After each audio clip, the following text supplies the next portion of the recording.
Hello everyone, good afternoon and thank you for joining the webinar. The paper that we are presenting today is part of my PhD and the research that Cambridge Service Alliance has been conducting in partnership with BAE Systems and Intelligent Energy and is sponsored by EPSRC. The paper will also be presented in the Euroma conference at the end of this month in Switzerland.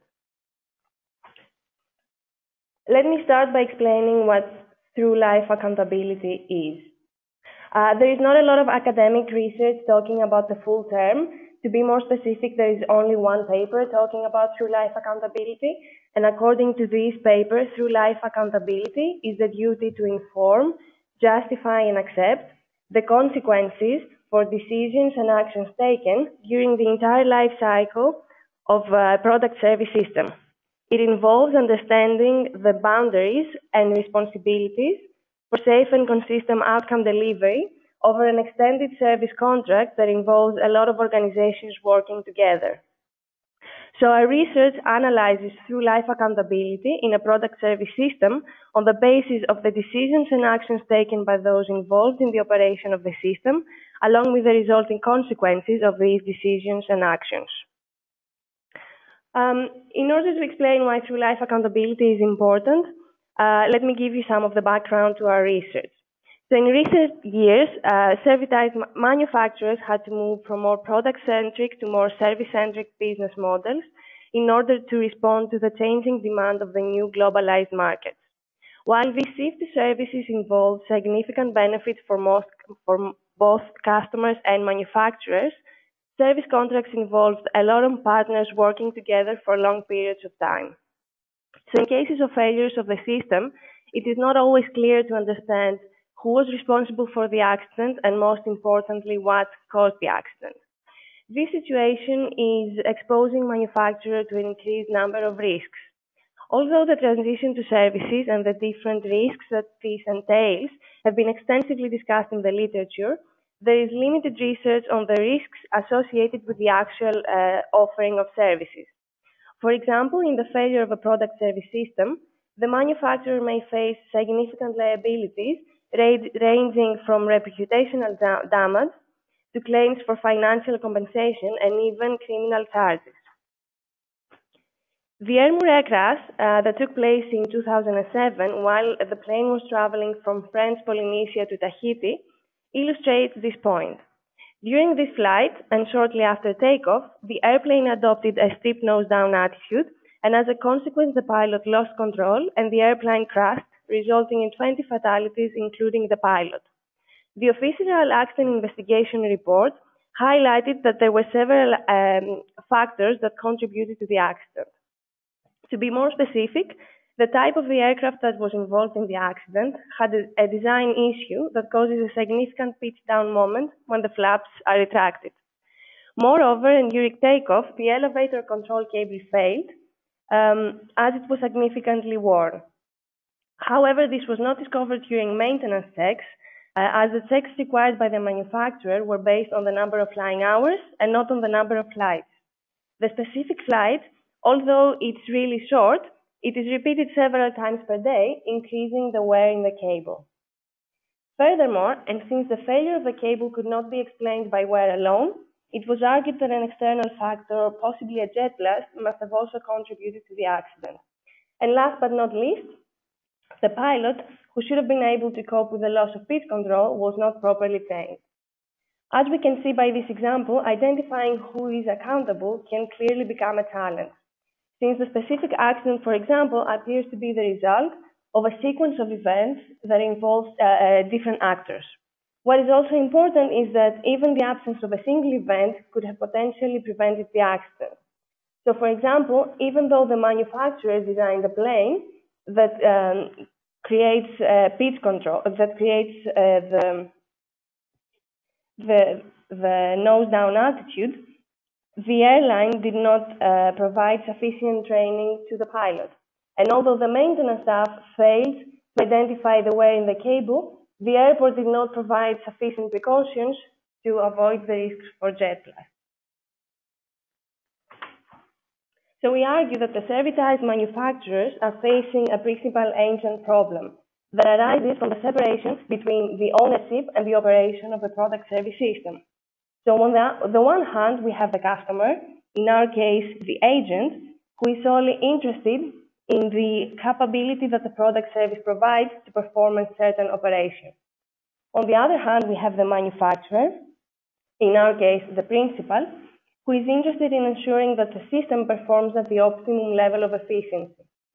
The risks that the manufacturer faces are related to the risk that the performance of the product service system can deviate from the optimum level, since in this case, the manufacturer will need to take corrective actions and incur the corresponding costs and liabilities. But there is currently no mechanism in place to ensure that the customer indeed operates the system in a manner that is described by the manufacturer. For example, public corporations address this agency problem by monitoring the top management and by tying their remuneration to the financial performance of the firm. This action ensures that there is an alignment of the interests of the executives that run the company to the interests of the shareholders own the company. In a similar way, the manufacturers should find a way in order to be able to align the interests of the customers to their own.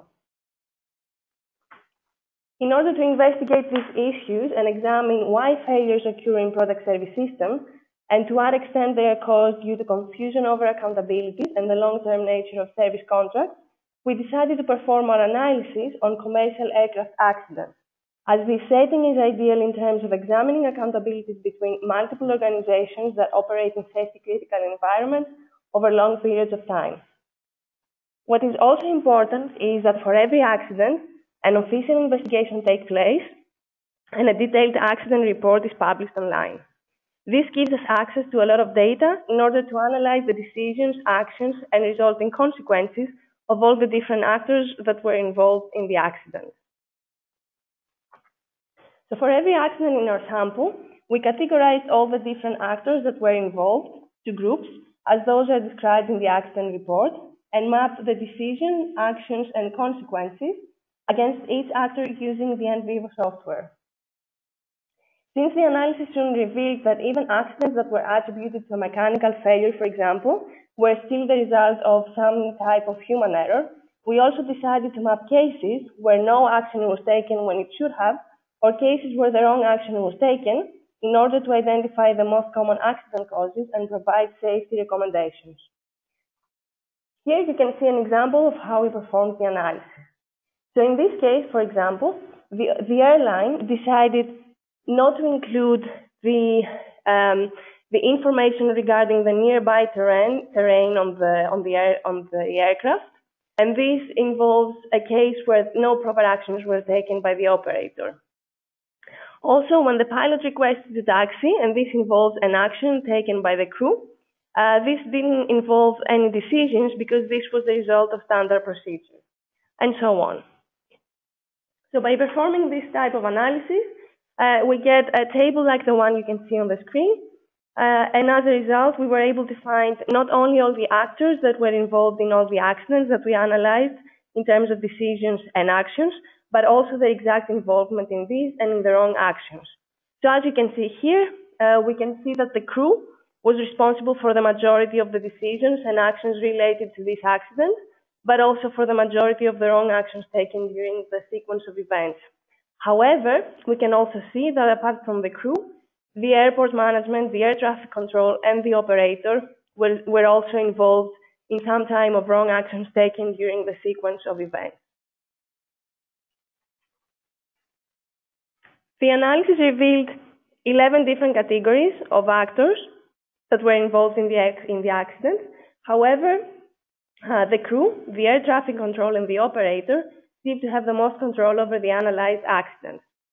For example, the crew was involved in all of the 17 accidents that we analyzed in terms of both decisions and actions taken, and almost in 90% of the accidents in terms of taking the wrong actions.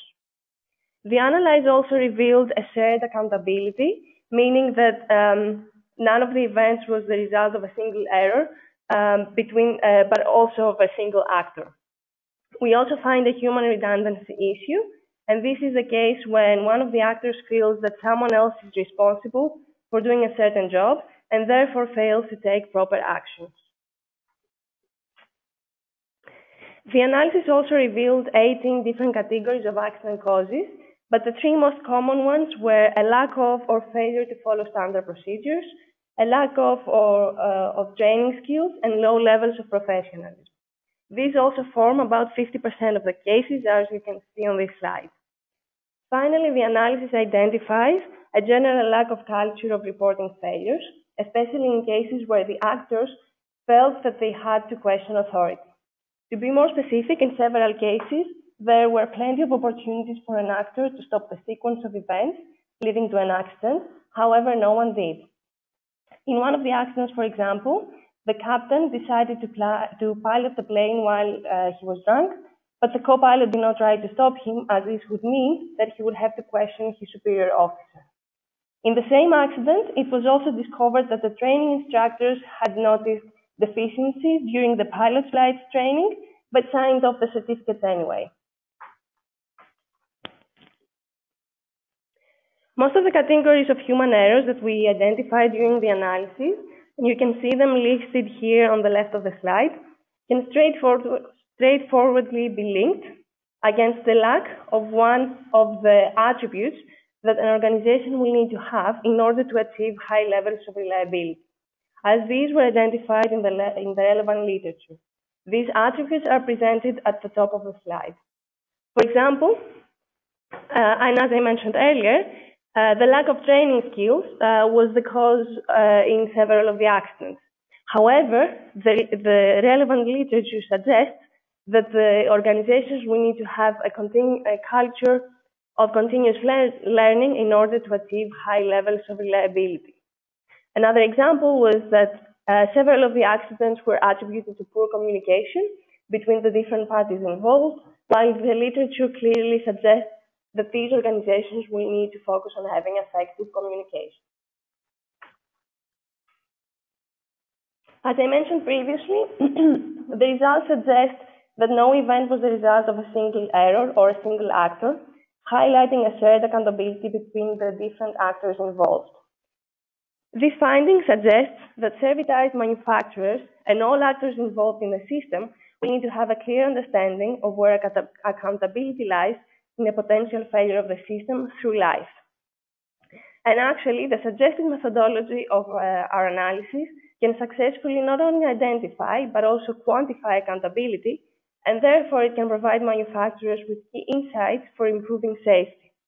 For example, a detailed mapping of past failures in a specific product service system can identify both the actors that have control over the accidents and also the most common errors.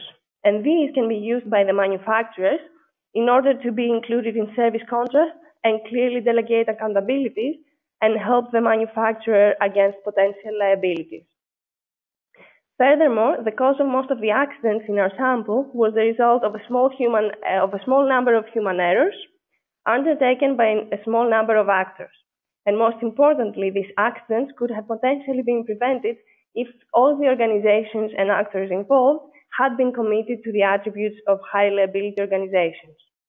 Therefore, manufacturers should operate with a focus on high reliability, but also help their customers and partners do the same.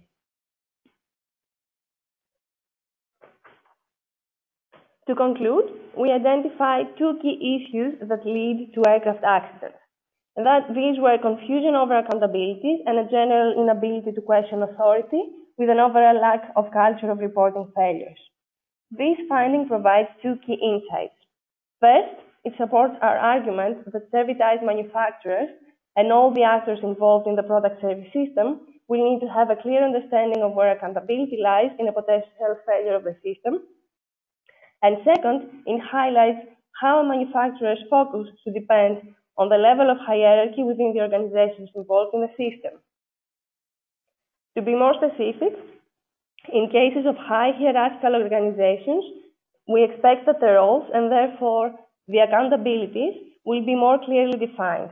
As a result, failures are expected to be more related to the inability to question authority and report failures. Therefore, the organization needs to place greater focus on promoting flexible structures and shift decision-making to experts as required. This could be very important for organizations in which hierarchy plays a key role, since they will need to address the issues that arise from this inability to question superior officers. In the cases of less hierarchical organizations, confusion over accountabilities is expected to be the main cause, and a balance will need to be found between human and systems redundancy, as this will have the potential to improve system safety. The remaining high liability organizations are equally important. However, a priority could be given to the commitment of standard procedures, organizational culture of continuous learning, and commitment to results and safety, since these were directly linked with the most common causes of accidents. Thank you.